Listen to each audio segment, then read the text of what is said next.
పశ్చిమ గోదావరి జిల్లా అల్లంపురం దగ్గర రోడ్డు ప్రమాదం జరిగింది. సాయి శరణం ట్రావెల్స్ కు చెందిన బస్ ఆగి ఉన్న లారీని ఢీకొంది. ఈ ప్రమాదంలో ఒకరు మరణించారు, 6గురు తీవ్రంగా గాయపడ్డారు. గాయపడ్డ వారిని సమీపంలోని ఆసుపత్రికి తరలించి చికిత్స అందిస్తున్నారు.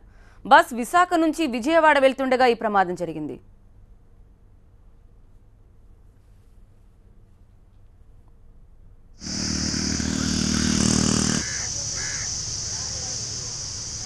పశ్చిమ గోదావరి జిల్లా అల్లంపురం దగ్గర రోడ్డు ప్రమాదం దృశ్యాలు మనం చూస్తున్నాం. సాయి శరణం ట్రావెల్స్ కు చెందిన ఒక బస్ ఆగి ఉన్న లారీని ఢీకొనడంతో ప్రమాదం జరిగింది. ఈ ప్రమాదంలో ఒకరు చనిపోయారు, 6గురు తీవ్రంగా గాయపడ్డారు. గాయపడ్డ వారిని వెంటనే సమీపంలోని ఆసుపత్రికి తరలించి చికిత్స అందిస్తున్నారు. బస్ విశాఖ నుంచి విజయవాడ వెళ్తుండగా ఈ ప్రమాదం జరిగింది.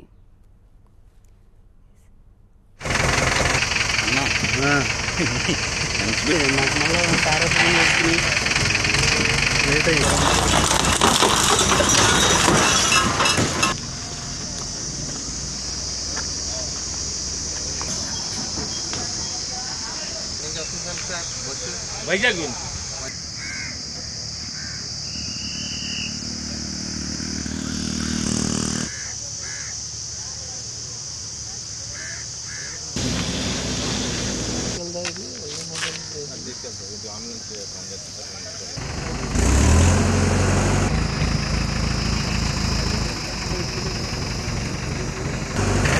సార్